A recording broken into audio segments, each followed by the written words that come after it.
बिस्मिल्लाहिर्रहमानिर्रहीम। अस्सलाम वालेकुम नाज़रीन, आप देख रहे हैं प्रोग्राम सजाद मीर के साथ और मैं हूं जवाद बाकिर। नाज़रीन, आज प्रोग्राम का आगाज़ करने जा रहे हैं हमेशा की जैसे गुज़िश्ता रोज़ भी हमने किया था जहांगीर तरीन से कि जहांगीर तरीन के साथ को लेकर मुख्तलिफ बयानात आ रहे हैं अपोजिशन की तरफ से, पीपल्स पार्टी की तरफ से, नून लीग की तरफ से। जैसा कि आज राना सनाउल्लाह साहब ने भी एक बात की है कि वफाक और पंजाब का जब चाहें जहांगीर तरीन धड़न तख्ता कर सकते हैं, जबकि ये बयान भी आ रहे हैं कि अगर वो नून लीग में आना चाहते हैं तो फिर जो पार्टी की पॉलिसी है उसके मुताबिक फैसला किया जाएगा।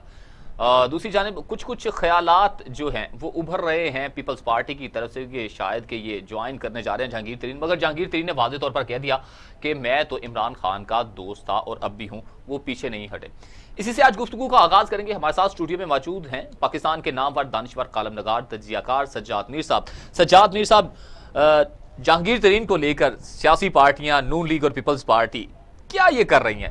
जहांगीर तरीन जो है मेरे ख्याल में एक बहुत भले आदमी है, शरीफ आदमी है, और जैसे नवाज शरीफ थे यही स्टाइल है लाइफ के बारे में, धीमा, किसी को गाली नहीं देनी, कोई उल्टी सीधी बात नहीं ये करना। लेकिन तहरीक इंसाफ ज्वाइन करने से पहले उनका कोई सियासी कैरियर ऐसा नहीं था कि कोई उनका तस्करा भी करता। बिल्कुल सही है, इसमें कोई शक नहीं है कि उन्होंने तहरीक इंसाफ में आकर बहुत इन्वेस्ट भी किया। इन्वेस्ट हर मानों में मैं कह रहा हूँ, पैसों के मानों में भी और एनर्जी के मानों में भी और वक्त के मानों में या सलाहियतों के हवाले से भी सही। उन्होंने बहुत इन्वेस्ट भी किया और अपना एक इमेज भी बनाया।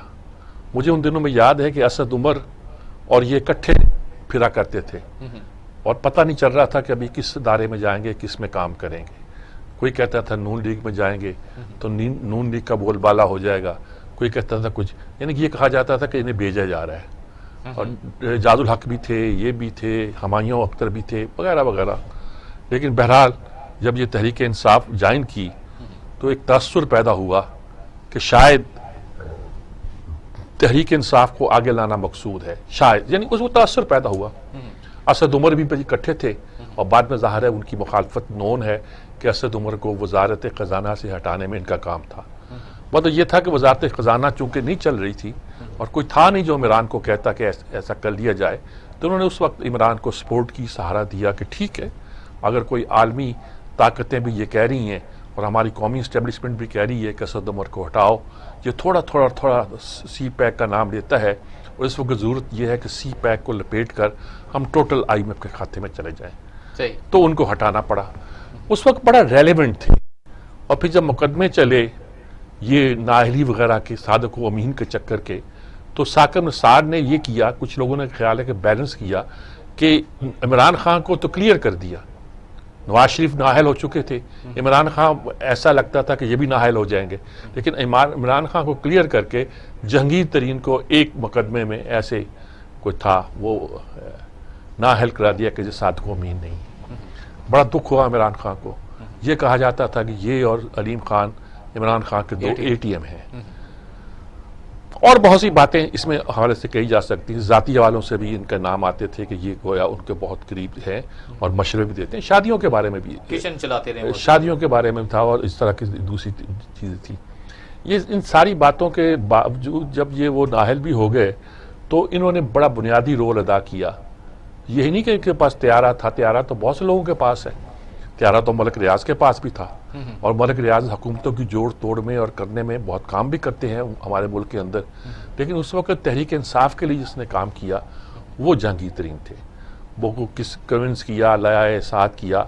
अच्छा, ये वेल कनेक्टेड फैमिली हो गई है शादियों वगैरह के सिलसिले में। अहमद महमूद जो है नहीं, वो गोया रिश्तेदारियाँ पीर पगाड़ा से, यूसुफ गिलानी से, सब ये करीबी रिश्तेदारी हैं। उनकी खाला है, उनकी बहन है, पता नहीं कुछ तरह का चक्कर है, कुछ याद था मुझे सारा ये कहानी। तो ऐसी सूरत में ये वो अमर्ज करके आए और ये कह रहे कि ही इज डूअर, और इन्फ्लुएंस इसका इस लिहाज से गिना गया कि जाती दोस्त है कि शादी वादी के मामले में भी उनको गोया डिस्कस किया जाता था। और फिर ये कहा गया कि ये फाइनेंसर है मेन, जो तहरीक इंसाफ को गोया चला रहे हैं। और फिर ये कहा गया कि सारा ये कुछ जो कर रहे हैं ये हो सकता है किसी के कहने पे कर रहे हो ना कर रहे हो, लेकिन ये एक मीनिंगफुल चीज़ है जो तहरीक इंसाफ को तहरीक इंसाफ बना रही है। पंजाब की हुकूमत बनानी थी, कुछ जो बंदों का फ़र्क था ये किया था, इन्होंने बड़ा एक्टिव रोल अदा किया। वफाक में किया। अब राजा रियाज ने कह दिया कि साहब ये जो तहरीक एतमाद आई थी वो उसको नाकाम करने में सबसे बड़ा रोल था जहांगीर तरीन ने किया था। अच्छा, उन्होंने कोई नई बात नहीं की, उन्होंने उस वक्त भी कहा था कि इस काम को उनके सुपुर्द कर दिया जाए, उनका बयान भी आया था। इसका मतलब है कि वो समझते थे कि इनके पास कुछ वोट है जो इन कहने पर चल सकते हैं। अब वो भी उनके साथ मैदान में खड़े थे। अच्छा, जहांगीर तरीन ने सिर्फ लोक शो किए हैं और कुछ नहीं किया, उनके साथ खाना वाना भी खाया है, कुछ किया है और कोई अंडरस्टैंडिंग की होगी, लेकिन कोई फड्डा नहीं डाला कि मैं इतने लोगों के साथ आ रहा हूं, पंजाब की गवर्नमेंट को उल्टा सकता हूं, वफाक में ये कर सकता हूं, कुछ नहीं कहा। उन्होंने कहा दोस्ती को दुश्मन में क्यों बदल रहे हो, मैं तो दोस्त हूं। बिल्कुल। कहा जा रहा है कि आजम खान या कौन जो प्रिंसिपल सेक्रेटरी हैं, शहजाद अकबर सारे वो कर रहे हैं। मैं नहीं समझता, मैं इस मामले को बहुत कॉम्प्लिकेटेड समझता हूं। इमरान क्यों नाराज हुए, कैसे नाराज हुए? जब आपकी दोस्तियां ताल्लुकात बहुत पर्सनल हो जाएं तो उसमें ये खराबियां पैदा हो जाती हैं, और इस हमारे यहाँ के बहुत सारे मामलात में ऐसा होता भी है। अच्छा, हमें ज्वाइन किया है तजियाकार हफीजुल्लाह नियाजी साहब ने ज्वाइन किया। हाँ, हफीजुल्लाह नियाजी साहब से बात करते हैं। माशाअल्लाह। अस्सलाम वालेकुम हफीजुल्लाह नियाजी साहब। खैरियत है सर? ऐसे जनाब आपको यानी कि सेहत मुबारक माशाअल्लाह। उसके बाद पहली बार आपसे बात की हो रही है। बहुत शुक्रिया बीदा, आपने जितना मुझे पूछा इतना ख्याल रखा, मैं आपका नहीं बस आप दुआ करें पूरी कौम के लिए, आपके लिए भी दुआ गो हैं, सबके लिए दुआ गो हैं, सब अल्लाह सबको अपनी हिफाजत और पनाह में रखे जी। जहांगीर तरीन का केस को कैसे लेंगे आप? सबसे ज्यादा जानते हैं, अपने मखदूम महमूद कुरैशी को लाने वाले आप हैं और उन शराइत पे ले आए जिसका मैंडेट आपने बाद में हासिल किया। क्या क्या कहेंगे सारी नक्शे को? देखिए जी, पहली बात तो यह है कि कुछ हम जो सिल्वर लाइनिंग है वो डिस्कस कर लें। हाँ। जहांगीर तरीन मेरा ख्याल है कि तहरीक इंसाफ जिसको मैं छोड़ के आया था, हाँ। उसमें सियासी तौर पे बड़े स्टालवार्ड आ चुके थे उस वक्त तक, साउद कुरैशी, हाँ। और मखदूम जावेद हाशमी साहब और हाँ। सारे लोग आ चुके थे, हाँ। लेकिन जहांगीर तरीन इंतहाई जीरक और इंतहाई ज़हीन सियासतदान था। और ये अजीब बात है कि वो बेसिकली एक रवायती सियासतदान नहीं था, एक कारोबारी आदमी था और लेटरल एंट्रेंट था। अच्छा, दूसरी बात कि उसने तन मन धन लगा के इमरान खान साहब के साथ यकीन तो उसने घेरो कहते हैं जी कि दामे दुर्मे सुख ने, और उसने खून पसीना यानी कि पैसा भी लगाया और मेहनत भी की, और ये भी उसने किया। अब ये चीजों को आप सामने रखे, फिर बड़ा एक लॉयल किस्म का था। अब उसका अलहदा होना या यहाँ इस तरह इमरान खान साहब का उसके बारे में रवैया तब्दील होना, ये वाकई कोई बहुत तकलीफ दे मामला था। हमने जहांगीर तरीन ने 7-8-9 महीने बिल्कुल यही सोचा है कि किसी तरीके से ये बात टल जाए और सख्त मुफाहमत हो जाए, और शायद वो पुरानी दोस्ती ना सही लेकिन कम तर हो जाए। पिछले जब वो आया था, जब वो पेश होने के लिए उस पे जिसको कहना चाहिए कि बैंकिंग कोर्ट में जब पहली जमानत कराई था मैंने, उस वक्त उस जमानत में उससे सिर्फ कोई बाप बेटा आए थे, उनका कोई नहीं था। परसों जब आए तो जाहिर है बाप बेटा भी थे और साथ उनके साथ इलावा लश्कर भी था, जिसमें 18 के करीब MP और MNA थे और फिर मिनिस्टर्स थे। अब आगे ये वो चीज थी जो पहली दफा उसने, पिछली दफा उसे एक बिटवीन द लाइन कहा था कि एक ऐसी चीज हो रही है कि मैं कसूरवार नहीं हूं, या एक डिफेंसिव थी। ठीक है। इसने जो परसों बयान दिया ये उसे कमाल कर दिया, और ऐसा दिया कि मैं तो इसने मुझे हक्का बक्का कर दिया। मसला इसलिए उस बयान के अंदर जो हाशिया राई के लिए या जेब दास्तान के लिए बातें वो नहीं थी, लेकिन उसके अंदर एक ही फिक्र था। और जैसे मैंने फिक्र चूंकि मैंने लाइव प्रोग्राम इत्तेफाक से देख रहा था जब वो अदालत से निकले, तो उस फिक्रे के अंदर ये था कि मुझे दुश्मनी की तरफ ना धकेलो लो। ये सब ये फिक्रा जो था बेसिकली वार्निंग थी। मैंने जैसे फिक्रा कहा ना, तो मैंने कहा ये इसने वार्निंग भेजी, और फिर साथ वार्निंग कर दी है जब 18 बंदे इलेक्टेड और इसी तरीके से दर्जनों में थे अनइलेक्टेड किस्म के अच्छे साइजेबल सियासतदान, नवाब इसाक हकवानी जैसे और इस तरह के लोग जो थे वो सारे के सारे मौजूद थे उस प्रेस कॉन्फ्रेंस पे।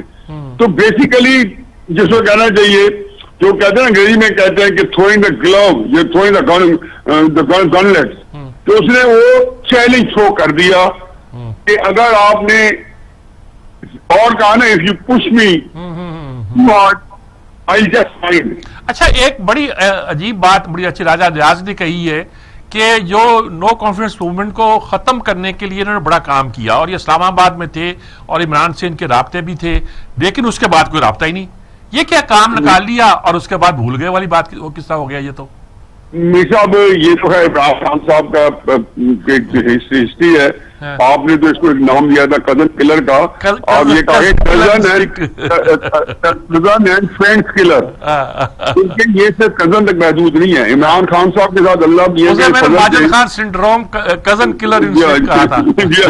वो जो आपके खास किस्म मखसूस किस्म के जो थे ना, जो लुगत थी, लेकिन आप उसमें देखें ये सारे लोग थे जिनके इमरान खान साहब पे बहुत, उनको इस मुकाम तक पहुंचाने के लिए उनकी कंट्रीब्यूशन है। ये वो लोग थे। मतलब क्रिकेट के अंदर मत भूलें कि बादल खान साहब उंगली पकड़ के इसको लेके आए थे। ठीक बात। अच्छा, इसी तरीके जहांगीर तरीन खान को देखें, और कहां से लेके कहां तक आए, उसकी जो ठीक है सियासत में, ये नहीं है कि इमरान खान साहब उसे जहांगीर तरीन खान की वजह से, जहांगीर खान तरीन की वजह से जीते, तो उन्होंने उसको बहुत कॉन्ट्रीब्यूट किया। लेकिन एक और बात है कि देखें, ऊपर नीचे कोलिशन गवर्नमेंट है। पंजाब में तो ये मेजोरिटी में भी नहीं थे, मेजोरिटी में तो इनसे मुस्लिम लीग अहेड थी।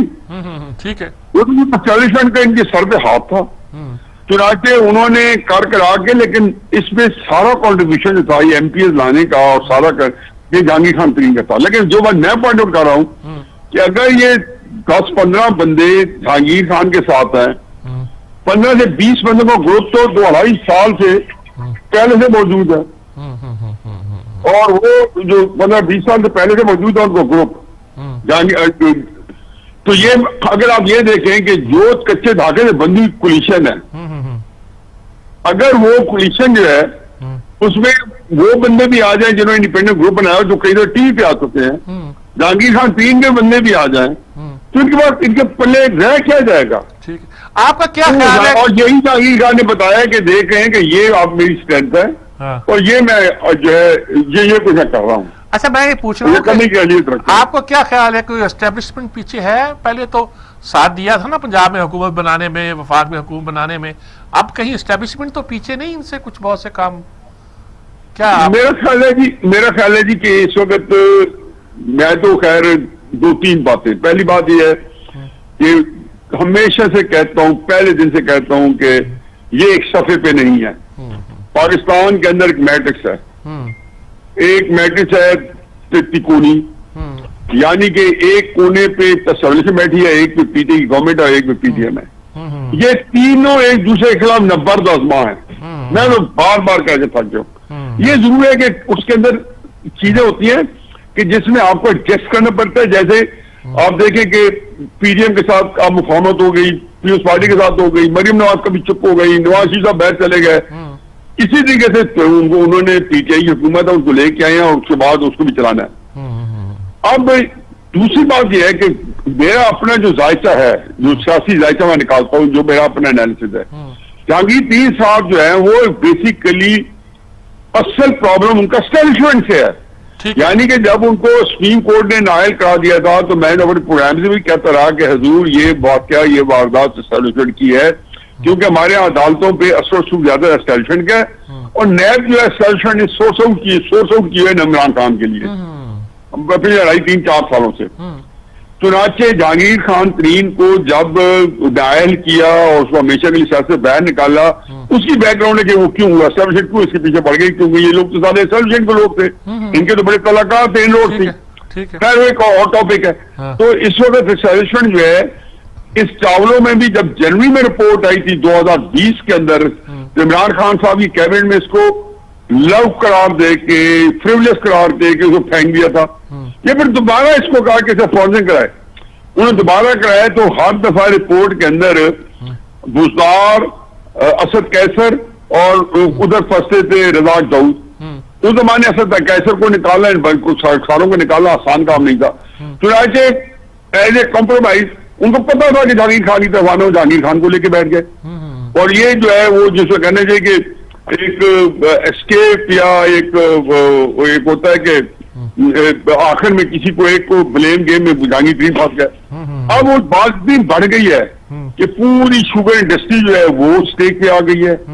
देखिए आप एक तो आप माफी तो कह सकते हैं लेकिन आप ये मत भूलें कि 90 के करीब मिल्स हैं और वो कितनी बड़ी है पाकिस्तानी एम्प्लॉयमेंट है, कितना बड़ा क्राइसिस होता है, सारी इंडस्ट्री तबाह कर दी नालायकी की वजह से जो मामले को हैंडल नहीं कर सकते। बंदा एक ही पकड़ना चाहता है, नवाज शरीफ या जहांगीर तरीन या साग डार, उसके लिए पूरे मुल्क का जो निजाम जो है वो तितर बितर करना पड़ता है या अंडू करना पड़ता है, जो बंदा नहीं फंसता।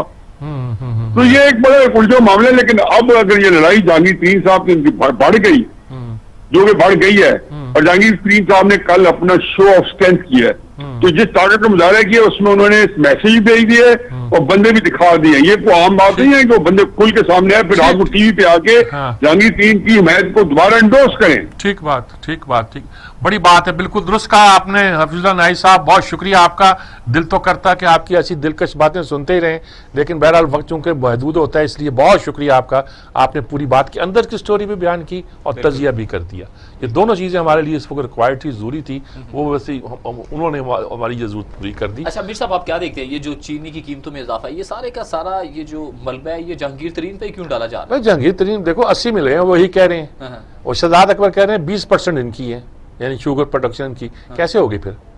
देखे ना, उस वक्त शहबाज शरीफ ने वहां इन लोगों ने लगाई थी फैक्ट्री, तो आपने कोर्ट से आर्डर दिला के उसको उठवा दिया था, है जी, कि ये इस तरफ नहीं लगा सकते, उनका लॉस किया था। वो क्या क्या बर्दाश्त करते रहे। अच्छा, उस वक्त आपको इन मिलों की जरूरत थी, ये मिलें रेशम के तार तो नहीं बुनती थी, लेकिन नोटों की गद्दियां छापती थी और वो गद्दियां आपके पास जाती थी। देखिए, ये तहरीक इंसाफ को इस बात का भी जवाब, फॉरेन फंडिंग केस से ला इस बात का भी जवाब देना पड़ेगा कि मुल्क के अंदर से जो पैसे लोगों ने फाइनेंस किया है वो कौन कौन लोग, उसमें मोनोपोली तो नहीं है, 4-6 लोग तो नहीं है जो आपको फाइनेंस करते थे। बिल्कुल। कैसे करते थे भाई? एक जलसा जब इस पे मीनार पाकिस्तान पे हुआ तो उसके बाद मुझे ये अच्छी तरह याद है कि मुनव्वर हसन से मैंने पूछा कि आप जमात इस्लामी का जलसा क्यों नहीं करते? कहते मुझे लोगों ने कहा है, तो मैंने कहा कि आप एस्टीमेट लगाएं। तो उन्होंने कहा कि जो एस्टीमेट जमात इस्लामी के लोग लगाते हैं वो बड़ा ही हम्बल होता है, उसमें कुछ ज़ाया होने वाली गुंजाइश नहीं होती, उसमें खुर्द-बुर्द की गुंजाइश नहीं होती, और बड़ी कफायत शारी से लगाया जाता है। इसके बावजूद भी 2 करोड़ पे बनता था। कहते मैंने कहा कि मैं ये 2 करोड़ जो है लोगों के जो मेरे पास अमानत है वो इन जलसे जुलूसों पर खर्च कर दूं। तो पीटीआई ने ऐसे बहुत जलसे जुलूस किए। अच्छा, हमें तज्जियाकार सैफुर रहमान साहब ने ज्वाइन किया, मियां सैफ साहब ने। जी सैफुर रहमान साहब, मियां साहब क्या हाल चाल है आपके? अल्लाह का करम जी, आप सुनाए खैरियत से हैं? बस जनाब, क्या बड़ी अच्छी बात आप गा रहे थे, वो कुफायत शारी और जलसे जुलूस। जी जी आप मैथमेटिशियन हो गए हैं, अब आप कैलकुलेशन करने लग पड़े। माशाल्लाह। मैं ये पूछ रहा हूँ कि ये, और असल में मुनव्वर हसन ने ये असेसमेंट कराई कि कितना खर्च आता है, तो उन्होंने कहा कि वो जमात इस्लामी का जो हम्बल तजिया होता है उसके बाद 2 करोड़ पे खर्च आना था। कहना मैंने कहा कि मैं लोगों का फंड जो है 2 करोड़ इस काम के लिए खर्च कर दूं। तो ये इन्होंने तो बेशुमार जलसे किए। अब मुझे बताइए जहांगीर तरीन क्या कर रहे हैं और क्या हो सकता है और क्या पॉसिबिलिटी है और अंदर की कहानी क्या है, वो तो आप जानते हैं। नहीं यकीनन। देखिए, मैं अभी एक और प्रोग्राम में बैठे थे, दोस्त और तजियाकार भी थे, तो मुझे भी वहां भी ये सवाल किया गया, तो मैंने कहा देखें ये किसी हद तक मुकाफात अमल भी है, यानी जो आप अदम इस्तेकाम पैदा करने वाली कुव्वतों को जब साथ मिला के अपने हरीफों को पिछाड़ने की कोशिश करते हैं, वो फिर वो अदम इस्तेकाम का जो अमल है वो आपके अंदर, दिमाग के अंदर भी आ जाता है, उस तो रेख आपको दिखाई देती है। ठीक है। फिर वो आपके सज्जन तो नहीं होते ना जो आपको सपोर्ट देते हैं किसी को डिस्टेबलाइज करने के लिए। वो कहते हैं आजा फिर काका उनसे टाइम आया तो फिर तुम्हें भी हम, अब तुम हमारे गमाशते हमारे बंदे होके फिर आप आगे भी दिखाते हो। तो ये फिर ये एक तो मुकाफात अमल है। दूसरा ये है कि जहांगीर तरीन साहब जो है ना जी, वो तकरीबन जिसे अंदर के राज कहते हैं वो सब जानते हैं। ठीक है। इवन फॉरेन फंडिंग का मसला जानते हैं, कहाँ से सपोर्ट रैली की गई, किस तरह लोग 14, 15, 20 लोग जहाज में बैठा के लाए गए। और अब सुनने में यह है कि एक अच्छा खासा ग्रुप जो है उनके साथ है, जो लोग नाला भी हैं, जिनके काम नहीं हो रहे, जो लोगों को फेस नहीं कर पा रहे, तो वो उसको लीड कर रहे हैं, स्पीयर हेड जिसे कहते हैं हम कर रहे हैं। उस वजह से भी कोई यहाँ पे अब यहाँ ये सोचा जा रहा है कि गालिबन अब ये तोप के साथ हम फायर करेंगे और सब ठीक हो जाएगा। खान साहब का ये जो फॉर्मूला ना, पर फर लो बंदे अंदर दे दो, ये कर दो, ये अब चीज चल नहीं रही है। आप देखे ना कि ये भी एक फटीक जैसे होता है ना जी, कोई लोग उकताहट का शिकार हो रहे हैं कि जनाब कोई किसी को रिलीफ भी देना है या सिर्फ गिरफ्तारियां करनी है। ये तो वो कहते हैं जी मेरी आनियां देखो, मेरी गिरफ्तारियां देखो और मेरी मसमारियां देखो। ये तो ये चीजें ये कोई अच्छा काम नहीं है। आपको मॉडल दें लोगों को, तो आने वाली नस्लें चलो आपको याद रखें। आपका ये जो फख्र है, आपका ये जो खुद एतमादी है, वो कुछ को ट्रांसलेट तो करें। आपको ब्यूरोक्रेट आपको एक्सप्लॉइट कर रहा है, शुगर माफिया आपको एक्सप्लॉइट कर रहा है, और आपको जो इदारे हैं जिनको आप इस्तेमाल कर रहे हैं वो भी आपको एक्सप्लॉइट कर रहे हैं। अंदर की कहानी ये है, यानी ये समझ रहे हैं कि शायद वो मेरा काम कर रहे हैं, वो तो इनकी क्रेडिबिलिटी को डैमेज कर रहे हैं, वो अरोट कर रहे हैं। बिल्कुल जी जी। तो अब क्या क्या बनता दिखाई देता है आपको? देखिए नहीं, बाद का तो वैसे तो निजाम है कि खराबी में भी बाद अच्छाई मुजमिर होती है किसी ना किसी शक्ल में। तो खराबी जब कहते हैं ना अपने अंग्रेजी में कम टू हेड, जब भी आपने किसी अरूज पे जाएगी तो ये जो फोड़ा है ये फिर फटेगा। तो फिर कुछ चीजें अल्लाह ना करे, इस कौम को अभी तक तो अल्लाह महफूज रखा।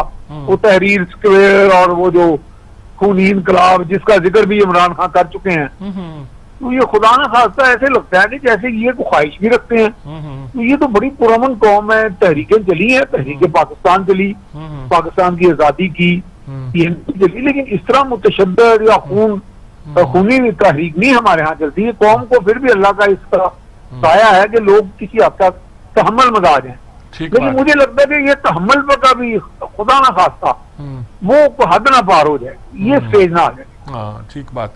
बहुत शुक्रिया आपका मियां सैफुर रहमान साहब, आपने बहुत तफसील के साथ मुख्तसर अंदाज में, बल्कि सारी मुख्तसर मगर जामे उस अंदाज में पूरी बात को बयान किया। और यही सारी सूरत हाल है। हफीजुल्लाह नियाज़ी ये कह रहे हैं, मियां सैफुर रहमान ये कह रहे हैं, सज्जाद मीर ये कह रहा है, सब यही कह रहे हैं कि कहानी जरा सोचने समझने वाली है, हुकूमत गौर करे इस पर। ब्रेक पर जाना जी, ब्रेक से जब लौट कर आएंगे तो डस्का के इलेक्शन होने वाले हैं 10 अप्रैल को, उस पर गुफ्तगू करेंगे। Take a break.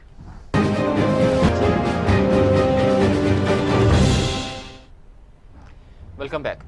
मीर साहब, कैसे देख रहे हैं कि डस्का इलेक्शन है, अब इलेक्शन कमीशन के लिए कितना बड़ा इम्तिहान है 10 अप्रैल को शफाफ इलेक्शन। हालांकि उन्होंने बड़ी चीज़ें एलिमेंट्स उन्होंने सामने रखती हैं इलेक्शन कमीशन। उन्होंने कहा लोकेशन हमें बतानी है, प्रिजाइडिंग ऑफिसर जो रिटर्निंग ऑफिसरान वो उधर होंगे, हमारे साथ राबिते में रहेंगे जो उनका प्रिजाइडिंग। उन्होंने सबके पास स्मार्टफोन होगा जिस पे लोकेशन उनकी जो सारी आ रही होगी, कहाँ है कहाँ नहीं है, ताकि हमें पता चले कि वो क्या कर रहे हैं क्या नहीं कर रहे हैं। ये स्मार्टफोन बड़ा जालिम चीज़ है, यानी यहाँ पड़ा हुआ है ना, कोई इसके जरिए बंद ही पड़ा हुआ है, कोई हमारी बात सुनना चाहे सुन भी सकता है। पता नहीं क्या क्या इसमें अब लग गए हैं और वो मुनकर नकीर बैठा दिए इन्होंने। तो अब डस्का की सूरत हाल ये है कि वहाँ अब सब लोग अलर्ट हैं, मोहतात हैं, इस बात पे भी डरते हैं कि किसी ने थोड़ी सी वायलेशन की तो उनके खिलाफ कार्रवाई हो जाएगी। और मेरे ख्याल में ये इलेक्शन कमीशन ने अच्छा किया कि एक हल्के के हवाले से एक अपनी धाक जो बैठानी थी वो बैठा दी। बिल्कुल। अब तज़िये भी आ रहे हैं कि वो बल्दियाती जो बहाल हुए हैं उससे वो लोग एक्टिव हो गए, हालांकि वो भी सारे के सारे मुस्लिम लीग नून के थे और वो नई गवर्नमेंट से कुछ हमदर्दियाँ रख रहे हैं। हो सकता है कि नेक टू नेक फाइट हो, ये हो, ये कुछ नहीं कहा जा सकता इस इलेक्शन के बारे में। लेकिन ये हल्का जो है ना, ये जीटी रोड का ही है।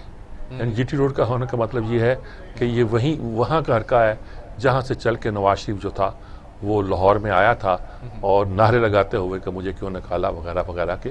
तो ये उसी तरह गिना जाता है कि ये देना तो PML ने है, लेकिन कुछ साहब कह रहे हैं कि अपसेट हो सकता है। मुझे उस बारे में ज़्यादा कोई इंटरेस्ट नहीं है। इंटरेस्ट ये है कि पहली बार ये असर्ट किया है जिसे कहते हैं इलेक्शन कमीशन, और उसके असर्ट करने के नतीजे के तौर पर मामला शायद अब समूद हों, और फिर अगर एक प्रेसिडेंट कायम हो जाए तो आने वाले जनरल इलेक्शन में अगर कोई मसलन उन्होंने कहा जी आपने IG को बुलाया क्यों नहीं, SP साहब जो कहाँ डिसमिस नहीं किया उसे, यानी सुप्रीम कोर्ट ने ऐसे नमाज दिए, यानी मैसेज दिया कि अगर तुम्हें छोड़ा हुआ है तो हम इनको इसलिए पूछ रहे हैं कि छोड़ा हुआ क्यों है। इलेक्शन कमीशन के इख्तियार तो ये है ना कि उस वक्त जो सरकारी मुलाजम कोऑपरेट ना करे या राह में रुकावट पैदा हो उनके खिलाफ कार्रवाई की जाए, निकाल दिया जाए उनको नौकरी से। ये नहीं है कि वो पंजाब के वजीर आला के मतहत हैं, पंजाब के वजीर आला वजीर आजम के मतहत हैं और वजीर आजम जो है वो हमारा लीडर हमारा कायद इमरान खान है वगैरह की सूरत वो नहीं होती यहाँ। लेकिन ये कि कितना वो असर्ट कर सकता, कितना नहीं कर सकता, इस इलेक्शन के जरिए ये हो गया है कि उनके असर्ट करने की सलाहियतें कुछ ज़्यादा वाज़ होकर सामने आ गई हैं। यही कहा जा सकता है। अगली स्टोरी की जाने मुझे पढ़ना है। अचानक से एक प्लाट निकलता है और कसीरुल मंजिला इमारत तामीर हो जाती है, जबकि जो चीफ जस्टिस साहब हैं उन्होंने सुप्रीम कोर्ट कराची रजिस्ट्री में आज वो हुई है, हियरिंग हुई है, उसमें असल में जो है कंट्रोल अथॉरिटी है, उस पर भी काफी बरहम हुए हैं। असल में देखिए ये सिंध बिल्डिंग कंट्रोल अथॉरिटी ठीक है, ये पहले कराची बिल्डिंग कंट्रोल अथॉरिटी थी और जरदारी साहब का भी उससे बड़ा ताल्लुक था शादी से पहले, क्योंकि वो बहुत ठेकेदारी करते थे, एक तरह की उनकी कंस्ट्रक्शन का काम था। लेकिन ये वो अदारा है जो KDA के पहले तहत होता था और जिसके तहत ये सारे कराची के मालिक थे गोया। ये चाइना कटिंग फलानी फलानी इनके बगैर नहीं हो सकती थी। अब कराची भी फैल गया, जिस तरह लाहौर की LDA के तहत शेखुपुरा पता नहीं क्या क्या कसूर और सब। अब तो वो डिवीजन कर रहे हैं ना, दोबारा से कर रहे हैं, दोबारा कर रहे हैं ना, कर रहे होंगे तो ठीक कर रहे होंगे और खराब करेंगे। चले, हमें ज्वाइन किया इसी पर गुफ्तगू करने के लिए तजियाकार सालिक मजीद साहब ने, जी हमारे साथ लाइन पर मौजूद हैं। जी अस्सलाम वालेकुम सालिक मजीद साहब। वालेकुम सलाम मीर साहब। ये कौन सी बिल्डिंग है? ये कहते हैं शायरा कायदीन और शार फैसल के संगम पे वाकया है, क्या अगर बाजार कायद से आए तो लेफ्ट साइड पे है कि राइट साइड पे है, कहाँ है ये? मैं लोकेट नहीं कर पा रहा। शार फैसल से जब आप मुड़ते हैं ना शार कायदीन पे मज़ार कायद जाने के लिए, तो बिल्कुल वहाँ संगम पे वहाँ राजा मोटर्स होती थी, जहाँ हाँ, बिल्कुल राजा मोटर होती थी, बिल्कुल एक ज़माने में पाकिस्तान नेशनल सेंटर होता था। तो ये वहाँ पे बिल्कुल टर्निंग पे ही एक नाला था, वो नाले को जरा रीडिजाइन करके एक प्लाट निकाला था, उस पर ये बिल्डिंग खड़ी कर दी। आज चीफ जस्टिस ने कहा कि भाई इसको तो पहले आप गिराएं। अच्छा, बिल्कुल राजा मोटर्स था, ये वेस्पा जो स्कूटर बनाते थे अब्दुल रहमान साहब, और साथ ही नेशनल कॉन, बिल्कुल ठीक है, याद आ गया मुझे। ठीक, अच्छा वहां बना दी बिल्डिंग, ये वहाँ बिल्डिंग बन गई और उसमें लोग रह रहे हैं मीर साहब। उसमें काफी वो 18-20 मंजिला इमारत बन गई, उसमें लोग रह रहे हैं और उसके पीछे सियासी लोग हैं जिन्होंने ये बनाई थी, और सिंध बिल्डिंग कंट्रोल अथॉरिटी वाले जो हैं वो उन्होंने ये काम दिखाया। और पुलिस की मोबाइल वहाँ खड़ी रहती थी जब ये बिल्डिंग बन रही थी, और सुना है कि उसमें कोई पुलिस के अफसरान को भी फ्लैट मिले थे। अच्छा, तो अब हुक्म हुआ है कि सब बिल्डिंग गिरा दी जाए? जी आप चीफ जस्टिस साहब ने कहा कि बिल्डिंग गिराएं, और मुतासरीन जो हैं वो अब बड़े परेशान हैं कि अब क्या करें, कहाँ जाएं।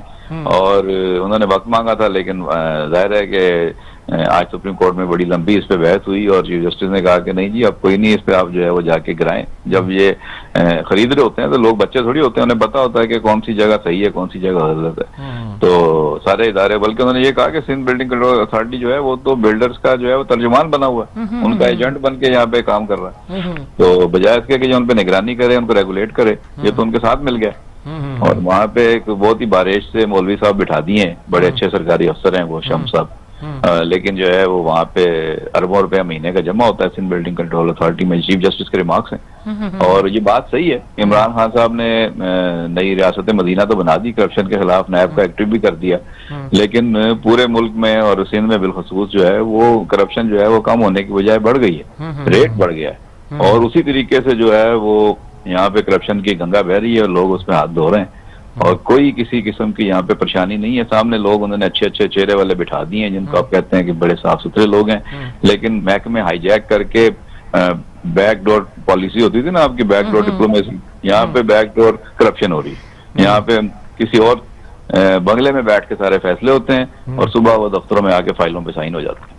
अच्छा ये इंक्रोचमेंट जो खत्म की जा रही है, एक तो तीनों नालों पे इस वक्त की जा रही हैं और सुना बड़ी बड़े मकानात और बिल्डिंगें बनी हुई थी वहाँ, और दूसरी ये रेलवे का जो एक लाइन है उस पे की जा रही है, अगरचे उस पे अब ग्रीन लाइन वगैरह बनने से बहुत से पुल भी बनने पड़ेंगे। क्या उस सारा नक्शा क्या बनता है? सुप्रीम कोर्ट तो बहुत डंडा कर रहा है, सब कुछ कर रहा है। सुप्रीम कोर्ट जो चाहती है वो तो आइडियल सिचुएशन चाहती है शहर की, ताकि कराची शहर जो है वो आने वाली नस्लों के रहने के काबिल रह सके। हमने इसका बहुत हुलिया बिगाड़ दिया है और इसमें तमाम इदारे जिम्मेदार हैं, और इसमें खुद उस वक्त अदलिया का भी रोल रहा है जब बहुत सारे मुकदमात में स्टे ऑर्डर्स हो गए थे और उसकी वजह से जो इंतजामिया करना चाहती थी वो भी नहीं हो सका, और बहुत सारे इदारे इसमें जो है वो कानून की जो पेचीदगियां थी उनकी आड़ लेकर, उनका फायदा उठाकर और उनकी कमजोरियों को को तोड़ मरोड़ कर उन्होंने जो है वो फायदे उठाए और शहर का हुलिया बिगाड़ते चले गए। आप खुद इस शहर में रहते रहे हैं, आपको पता है यहाँ पे कराची सर्कुलर रेलवे कितनी खूबसूरत अंदाज से चलती थी। आज उसकी पटड़ी मिलती नहीं है और पटड़ी जहाँ से गुजरती थी वहां पे सड़कें बन गई हैं, वहां पे जो रेलवे की लाइन के ऊपर सड़कें थी, पुल थे, वो गिरा दिए गए हैं और अब वहां पे दोबारा नए सिरे से या तो फाटक बनाने पड़ेंगे या वहां पे जो है वो नए पुल बनाने पड़ेंगे, ओवरहेड या अंडर पासेस। तो इसमें तो बड़ा लंबा प्रोजेक्ट है, ये इतनी जल्दी से तो कराची में सर्कुलर रेलवे चलती नजर नहीं आ रही। और कराची की जो ब्यूरोक्रेसी है, यहाँ इसमें 3 मुल्कों का भी इसमें बड़ा दखल रहा है, जिन्होंने KCR की रिवाइवल के लिए कर्जे देने थे या फंड्स फराहम करने थे, उन्होंने भी इसमें जो है मुख्तलिफ हीले बहानों से ताखीर की है। और अब जो हमारे ब्यूरोक्रेसी है वो समझती है कि कराची सर्कुलर रेलवे नहीं चल सकता, सुप्रीम कोर्ट इसको चलाना चाहती है, इसलिए वो कश्मकश में है। ब्यूरोक्रेसी कहती है कि ये मास ट्रांजिट प्लान बनाया जाए, यानी कराची बड़ा हो गया, KCR का जो पुराना रूट था वो बहुत छोटा था, कराची उससे कहीं गुना बाहर चला गया, लिहाजा मास ट्रांजिट प्लान के मुताबिक नया ट्रैक बिछाया जाए, नए इलाकों को कवर किया जाए। और सुप्रीम कोर्ट या अदालत में जो केस चल रहा है उसमें वो कहते हैं कि जो पुराना ट्रैक था पहले आप उसको बहाल करें। ठीक है, ठीक है। तो मतलब यह है कि अब ये टसल चलती रहेगी। खासतौर पर इंक्रोचमेंट का जो नक्शा कराची में है उसने शहर को तबाह करके रख दिया। बिल्कुल ठीक कहा, नालों से पानी नहीं जा रहा, सर्कुलर रेलवे का रास्ता बंद हो गया है और अब ये बता रहे हैं कि शाहराह फैसल पर एन शाहराह कादीन के संगम पर एक नई बिल्डिंग भी खड़ी हो गई है। मेरा ख्याल में सुप्रीम कोर्ट ठीक ही कर रहा है। बहुत शुक्रिया आपका सालिक मजीद साहब, बहुत शुक्रिया। बस आपने तरीके के साथ सारी बात समझाई। ये वो जो जगह बता रहे हैं ना, वो समझे, यानी कि शहर का मरकज है, वहां बिल्डिंग खड़ी कर दी, लोग रह भी रहे हैं, कि बिल्कुल सेंटर पॉइंट में बिल्डिंग बहुत बड़ी। ये मज़ार कायद से सड़क आती है शाहराह कायदी, ये आके मिलती है शाहराह फैसल पे। शाहराह फैसल वो है जो एयरपोर्ट से आने वाली मेन शाहराह है, अब बंदर रोड के बाद ये दूसरी शाह बड़ी बनी थी, वो उसके संगम पे बता दी। कर लो क्या करना है आपने। कोई किसी बाहर पुलिस वैन खड़ी रहती थी उनको के तहफ़्फ़ुज़ देने के लिए, जैसे सालिक साहब ने बताया। अच्छा, अगली स्टोरी की जानिब बढ़ना है। आर्मी मीडिया वज़ीर आज़म इमरान खान साहब ने 3 अप्रैल को एक बयान दिया था रेप केसेस के हवाले से कि बेपर्दगी और फहाशी की वजह से आर्मी मीडिया भी इसे बड़ा उठा रहा है, इंसानी हकूक़ की तंजीमें, ह्यूमन जो राइट्स की तंजीमें और वुमेन तंजीमें वो उठा, क्या उनका चीखना दुरुस्त है? देखें भाई, ये बड़ी अजीबोगरीब बात है। बात यह है कि इमरान खान ने कोई ऐसी बात नहीं की है। उन्होंने कहा कि ये जो हम फांसी करते हैं ये भी रेप के केसेस में इजाफा करते हैं। अब आप एकेडमिक बहसें कर रहे हैं कि रेप क्यों होता है। भाई इस बात से तो इनकार नहीं कर सकते कि फांसी और जो चीज़ें उसमें इंक्रीज करती हैं। ये कहते हैं कि आपने औरतों पर इल्ज़ाम लगा दिया, और फोर्स तो मर्द भी होते हैं यार, फांसी सिर्फ औरतों की नहीं है, मर्दों की भी है। और दूसरी बात है ये कि ये हर चीज़ को आप जेंडर का मसला बना के बैठ जाते हैं। और जो वो बातें कर रहे हैं कि इस किस्म की फांसी बेपर्दगी के लफ्ज़ से आपको चिढ़ाती है ना, आप वो उसी को चिढ़ाती है ना। हिजाब जो लेती थे वहां मगरब में हमारी औरतें, वो उतार दिए ना आपने, अब मर्द भी लेते फिरते हैं ये मास्क पहने हुए। तो ये आप फजूल बहस नहीं करें, यानी कि ये आप अगर तय करेंगे। मैंने एक बार कहा था, आज से 40-50 साल पहले टीवी पर एक प्रोग्राम हुआ था जिसमें सब लोग बोले थे, मैंने कहा फांसी पे प्रोग्राम था, बड़े टॉप के लोग कराची, मुख्तार जमान उसको कंडक्ट कर रहे थे। तो मैंने उस पर कहा था कि ये फांसी जो है ये दरअसल एक सिम्टम का नाम है, और तारीख से बताती है कि इस माशरे में ये सिम्टम पैदा हो जाते हैं, वो तहजीब तबाह हो जाती है। हमारे यहाँ लखनऊ की तहजीब जो थी उसमें कहा जाता था ना कि चीज़ें पैदा हुई, मगरब में जिन जिन तहजीबों ये पैदा हुई तहजीबें तबाह हो गई। अब आपने उसके साथ कंप्रोमाइज़ कर लिया वेस्ट में, आप जिंदगी वही गुजारना चाहते हैं। एक पूरा तबका उसको एंजॉय कर रहा है और बाकी तबका जो है वो आपकी खिदमत में लगा। इसी पर पॉइंट ऑफ व्यू लेते हैं मुमताज मजहबी स्कॉलर ज़ियाउल हक नक्शबंदी साहब ने हमें ज्वाइन किया है। जी, ज़ियाउल हक नक्शबंदी साहब हमारे साथ मौजूद हैं। ठीक है, उनसे बात करें। अस्सलाम वालेकुम ज़ियाउल हक साहब। वालेकुम सलाम सर, कैसे हैं सर? अल्लाह का शुक्र। पीर साहब, ये क्या हो गया? इमरान खान के बयान पे बहुत चीखमदार मची हुई है, इंसानी हकूक की तंजीमें, आपकी सारी दोस्त जो हैं वो शोर मचा रही है, क्या कहेंगे आप? बिस्मिल्लाहिर्रहमानिर्रहीम। एक तो मैं सबसे पहले आपको सर हमेशा की तरह खाजे तस्लीम पेश करता हूँ कि आप माशाल्लाह बहुत जुर्रत से लिखते भी हैं, बोलते भी हैं। ये अल्लाह ने राइट को तौफीक दी है, आप अल्लाह तौफीक दे। तो सर गुजारा ये है कि जब पाकिस्तान का जो आइन है वो कह रहा है कि पाकिस्तान में कोई भी ऐसा गैर शरीक कुरान और सुन्नत से हट के कोई भी कानून साजी कोई कदम नहीं हो सकता, और हमारा तो ये नजरिया है कि इस्लामी जमहूरिया पाकिस्तान आइन का हिस्सा है।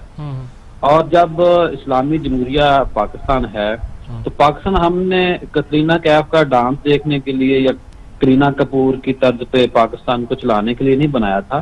ये एक नजरिए की बुनियाद पे बना था और दो कौमी नजरिया था कि भाई मुसलमान का ड्रेस ये है, मैं टू दी पॉइंट बात कर रहा हूँ, लेकिन गैर मुस्लिम का ड्रेस ये है।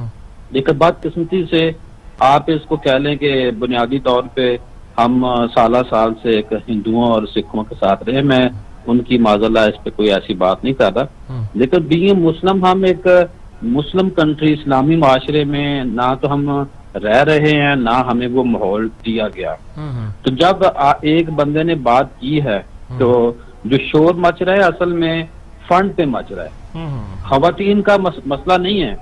अभी चंद दिन पहले जो हमारी लेडी टीचर, हमारी बहनें बेटियां पंजाब असेंबली के बाहर, सेक्रेटेरिएट के बाहर बैठी रही कई दिन तक, तो कोई एनजीओ, कोई मेरा जिस्म मेरी मर्जी और किसी जितनी भी खवातीन हैं, कोई नहीं आया, कोई वहां नहीं पहुंचा। ये नहीं कि उनकी तनख्वाह का, उनकी जॉब का मुस्तकिल इशू हो, उस पे कोई बात नहीं होती। सिर्फ बात इस पे है कि उरियानी, फहाशी, दो कौमी नजरिए से हट के ये मुख्तलिफ ममालिक का फंड है और हम वज़ीर आज़म इमरान खान साहब को खराज तहसीन पेश करते हैं कि जिस तरह उन्होंने नमूस रसालत का जो केस था वह अक़वाम मुत्तहिदा में लड़ा और फिर उसके बाद जो अपना इस्लामी कंट्रीज का इत्तेहाद उस वहां पर भी, और तीसरा ये बयान इनका हमें अच्छा लगा क्योंकि मैं और तो नहीं चाहता कि हमारी माएँ बहनें बेटियां बेपर्दगी के माहौल में रहें।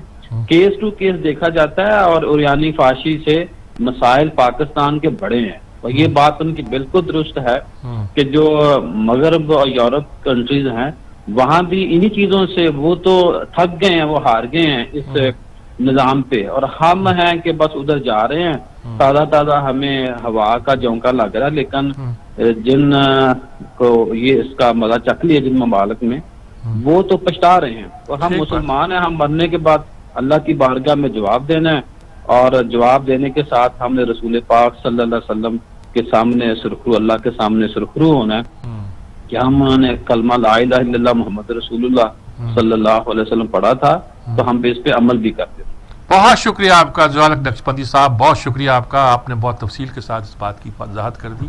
यही नुक्ता नज़र है, पाकिस्तान के आइन में भी यही है, पाकिस्तान बनाया गया इस मकसद के लिए कि यहाँ इस्लाम के असूलों की ज़िंदगी गुजर जाए। आप क्या कहना चाहते हैं, आप क्या बकवास कर रहे हैं? साफ लफ्ज़ों में कहूँ मैं, आप ये पसंद नहीं है चाहे किसी और मुल्क में रह लें, इस सरजमीन का पानी, इसकी आग, इसका समुंदर उन लोगों के लिए है जिन्होंने इस अकीदे के मुताबिक इस मुल्क में ज़िंदगी गुजारने का अहद किया है, आइन के मुताबिक रहने का अहद किया है। अब आवाज़ें उठ रही हैं, फॉरेन फंडिंग आवाज़ें उठ रही हैं, उन आवाज़ों का मुकाबला किया जाएगा। ये नहीं कहते कि इसी वजह से, फाशी की वजह से ही रेप होता है, उसकी और बहुत सी वजह है, और रेप से आगे भी चीज़ है। आप रेप को इसलिए खिलाफ हैं, इसलिए खिलाफ नहीं है कि उस अमल के खिलाफ है जिसको जना कहते हैं, बल्कि इसलिए खिलाफ है कि उसमें जबर है, और हम इसके खिलाफ हैं, उस फेल के ही खिलाफ हैं। हम फोर्निकेशन के हक में नहीं है, जिसे बिर्रज़ा कहते हैं। मगरब का माशरा उसको एक्सेप्ट करता है, हम नहीं करते। अगर इसके बावजूद भी कोई बिर्रज़ा भी करता है या बिलजबर करता है, हमारे लिए दोनों मतऊन है, काबिल अडल्टरी भी हमारे लिए काबिल बर्दाश्त नहीं है, बल्कि उसकी सजा ज्यादा है हमारे यहाँ।